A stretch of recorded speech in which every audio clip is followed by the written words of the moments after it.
What's going on, everybody? Welcome to today's video. Let's chat number 7. Technology is changing the game, pros versus cons.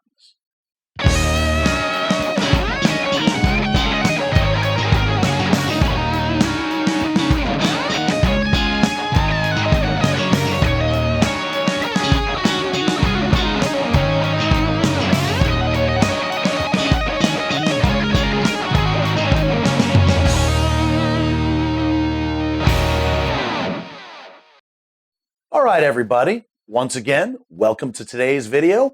If you've got a subject you'd like to hear us talk about at Let's Chat, leave a comment below. Technology is changing the game. That is for sure. If you're a musician and you don't have any tech skills, things are going to be a little rough for you these days. Now, at the making of this video in 2021, I am 45 years old. I'm going to be 46 in a few months. But I started gigging out regularly at the age of 14, 1990. So I've seen things go from albums and cassettes all the way into the digital with the first CDs being burned and whatnot. And then, being able to have your home recording studio where we are now with streaming. There's been quite a few changes. Now, with technology becoming what it has been, there's pros and cons. Let's go with the pros of it. Very, very, very affordable to have your own home recording studio. For the most part, it's very feasible to do very high quality recordings right out of the box. Meaning just a computer, an interface, plugins that may even be built in to said DAW that you have, and some studio monitors. Pretty close to all you need. Now, of course, you can have a lot more outboard gear. That's absolutely possible as well, too.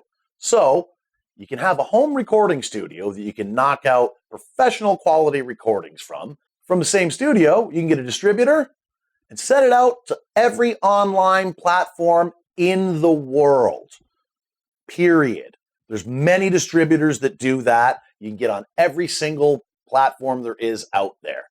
So you're able to make studio quality music.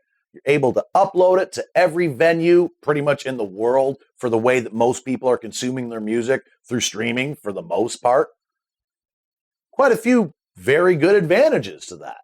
Now, the cons to everything being like that means that so can everybody else. The competition has gotten that much harder. Everybody has a home studio. Everybody has access to the same distributors that we do that allow them to upload their music onto every streaming platform in the world. Far more competitive that way. Also, with this new technology, back in the day, as an independent musician, not signed to any record label, no hit songs, no commercial FM play, when I was doing originals back before digital became so huge with streaming, you could actually sell at your gigs CDs. I primarily played in the cover scene, but had original music. Always. I do 1 or 2 originals per set. And I would sell anywhere from 3 to sometimes 10 or 12 CDs a night at $10 a pop. That's some decent money. You could do that before streaming took over so large. Now, streaming, you can get to a lot larger of an audience, but you know how hard it is for a local musician to sell a CD at a gig these days? People are just going to get it and listen to you on Spotify for the 0.25 cents per song stream that you're going to get. So you can get your music out to that many more people, but because it's so saturated and because of streaming now you're not making hardly anywhere near as much money. So yeah, pros, yes, you can have your own home studio. You can get your music out directly from said home studio, mixed, mastered, up to the cloud, through distributors, through every streaming service, and your music's available to everybody in the entire world through any streaming service. making far less money, and it's far more competitive. That's at least for getting your music out there. Now, let's talk about how it's working with the actual gear itself. This is something that I talked about in one of my other Let's Chat videos about amp sims versus the real thing. Now, for people with less money that want to get a different array of sounds, there's plugins for amp simulators. There's amp modelers. There's things like Line 6 Helixes. There's, the Kempers, all those sort of things. They give you a lot of options. One unit, many, many, many, many amps, many models. That's one of the pros. One of the cons also is that you get many, many, many amps and many models. Too much to choose from. And at the end of the day, at least as it stands now, still in 2021, for the most part, having a real amp as opposed to an amp simulator, as I stated in a previous video, is going to be a lot better, having the real thing. But as I stated again in a previous video, that might not always be feasible. You may not have the room, the funds, anything like that. Now, once again, when talking about pros versus cons with the technology, let's talk about the studio technology. The Beatles. The Beatles gave us some of the greatest music ever recorded. And they recorded a lot of it on a 4-track. Yes, a 4-track. So something about having not the greatest technology when it comes to recording and doing production seems to have made better musicians. You had a 4-track. Everybody, all the musicians on the floor had to nail it on one take, to have enough tracks left over for overdubs, for vocals. You had to be able to nail it. Now, with all the technology we have with most DAWs, unlimited amount of tracks. Time align everything to a grid, use auto-tune. So you would think that that would make the music better.